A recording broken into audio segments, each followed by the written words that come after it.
thank you all for having me here today. I really appreciate it. When I do a workshop, I like to do a couple things.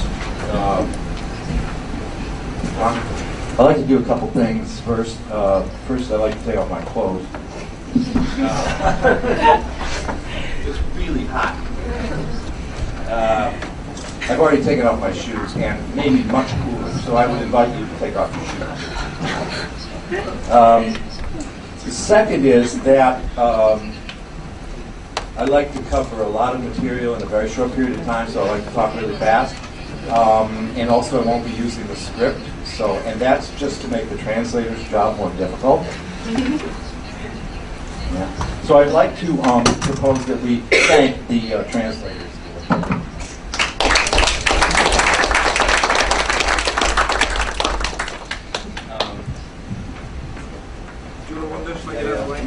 And the other thing is, I need to wander. Thank you, Alistair, for providing such a comprehensive overview of and a preparation for my remarks. I want to congratulate Peace Corps on getting consultative status at the UN, which means essentially consultative status at EKHR, the Economic and Social Committee of the UN. As I've said early in my remarks, could you all please turn to page 57 or shortly thereafter? Just so, because I'm going to refer to some charts.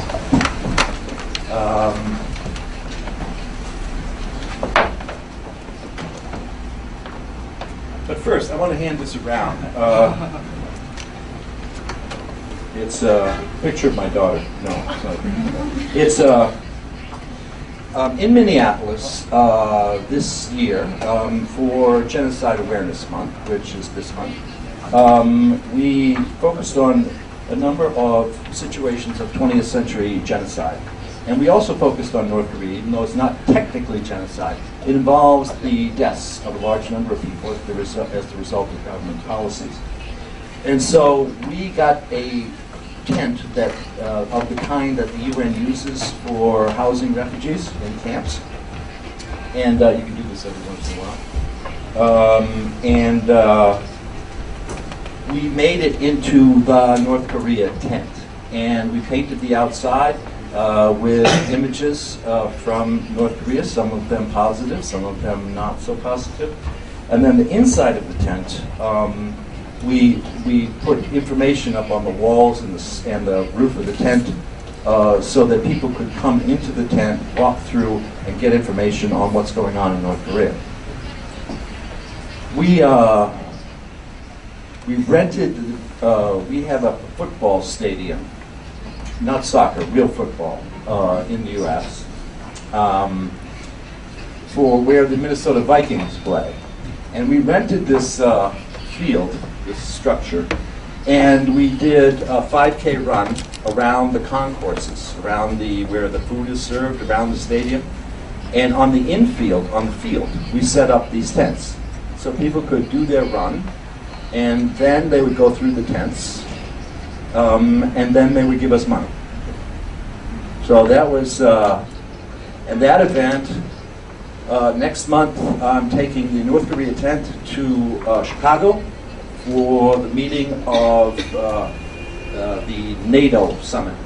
NATO leaders military leaders of NATO countries meet in every few years. And this year they're meeting in Chicago, which, as you may know, is President Obama's hometown. And so we're taking the tent to the NATO meeting so that they can walk through it and get an idea of what's going on in North Korea. I tell you this to show you, to demonstrate to you that these kinds of public awareness things are not that hard. They're simple. For us to rent the Metrodome in Minneapolis cost us $500 for half a day, and because we are a nonprofit organization, and you can use the fact that Peace Corps use the fact that they have consultative status at the UN to say, you know, you can see that we are a really credible organization, and you should give us space for free or for a very low price. Okay? Who stole my script?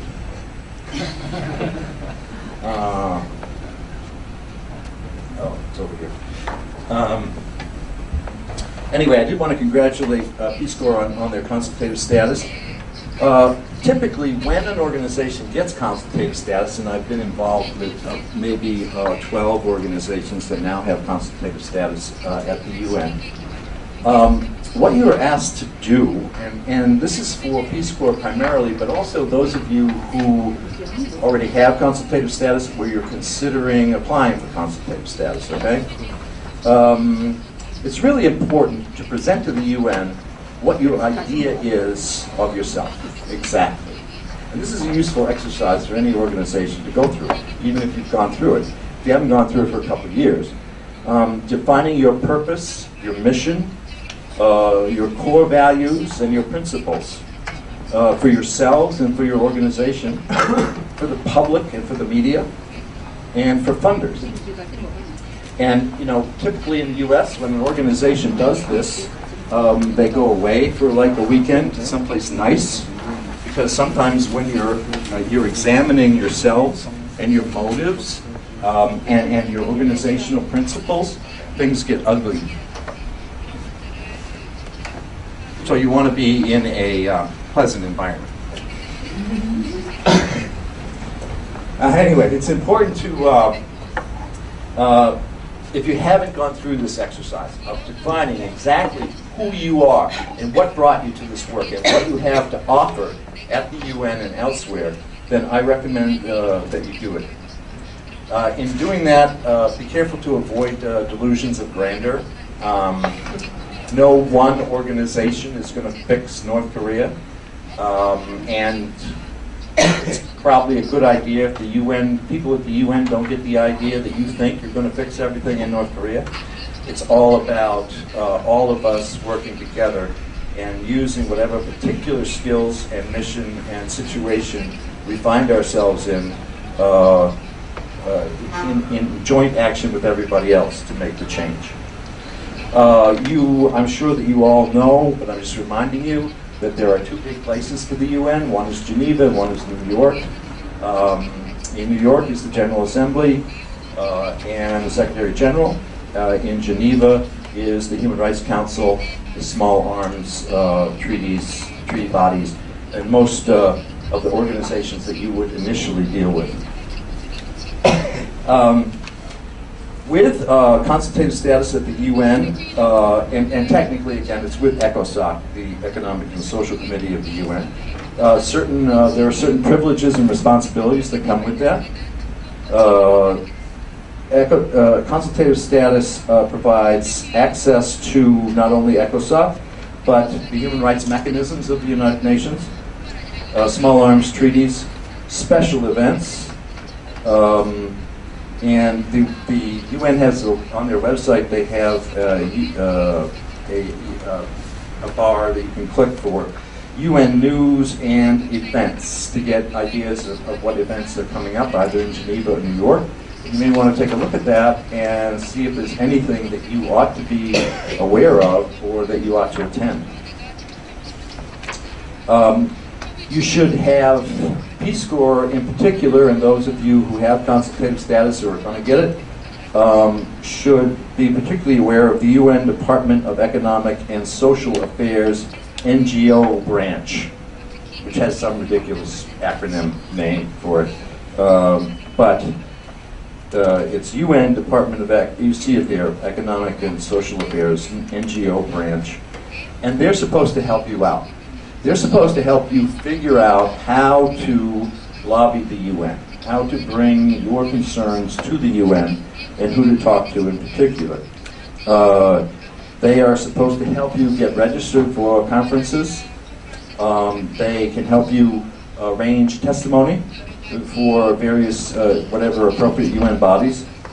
And they are meant to, part of their brief is to include bringing new up-and-coming NGOs to Geneva or New York for training, and bringing people from the UN here to do training.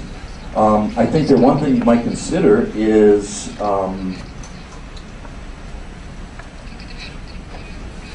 if not a coalition, then bringing together all the groups in South Korea that are working on human rights in North Korea, and sending the UN a letter, this office, the NGO branch, sending them a letter signed by all of your organizations, inviting them to come here and present a training on how to be more effective at the UN. And that also gives you the opportunity to lobby them about what they're doing on North Korea, and to have, not just to get the sort of general advice about how you approach the UN, but ask them, what are you doing about North Korea, and who should we be talking to about North Korea in particular.